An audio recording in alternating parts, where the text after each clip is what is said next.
G'day, Greg here. Well, today I just wanted to show you these plants here. They're called a variegated jasmine. Now they come in a few different varieties. There's your Star Jasmine.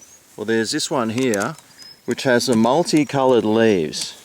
So you're looking at it like a pinky, red, white and green, and it just looks absolutely fantastic.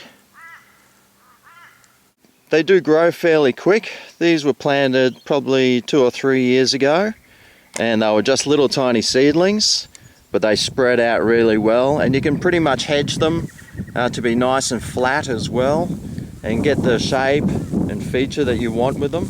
This one's planted with some, what's that stuff called? Lavender.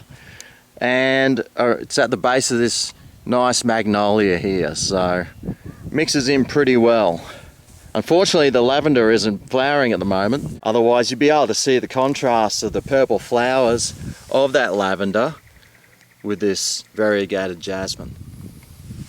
Now, the owner of this property asked me, Greg, can you take some cuttings for me? Because otherwise, you've got to pay $10 for them in the shops. And they're really easy to get some cuttings from. So let me show you how I'm going to do that. What I'm going to do is, I've got to be careful for snakes around here because they are around here and they're plentiful. So I'm just going to search the base of this plant until I find what I'm looking for, and I've already found something here. Yep, there it is. This is exactly what I've been looking for. Can you make this out? See this? This is just tiny little roots that have started growing from the base of this plant that's sitting in soil or laying on the ground. So they actually start self-rooting on their own, which helps them grow and spread. So all I need to do is get some secateurs and cut just before where that is growing. And there you have it, just some little roots like that, and it's on a fairly big bit of plant here, but that should be all right. Oh, hello, Mr. Spider. Excuse me for a second. I just need to scoop out some potting mix into this plastic pot I've got here. That should do.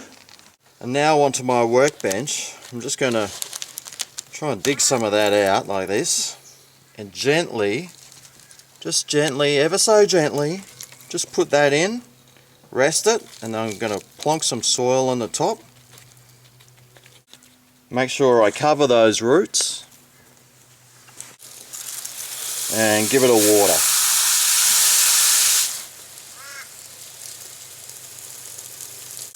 Make sure the water can drain out of that pot nice and freely, because you don't want it sitting in water. They don't sit in water in their natural habitat, so we don't want them sitting in water now. I've actually got a few that I did exactly the same way about a month ago.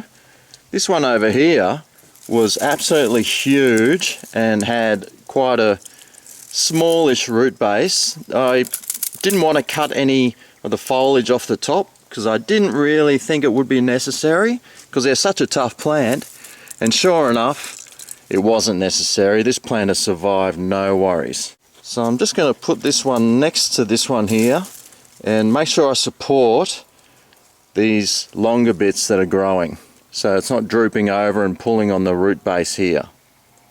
So variegated jasmine, they are a great plant to have. They don't ramble and climb like all the other jasmines. They're as tough as nails.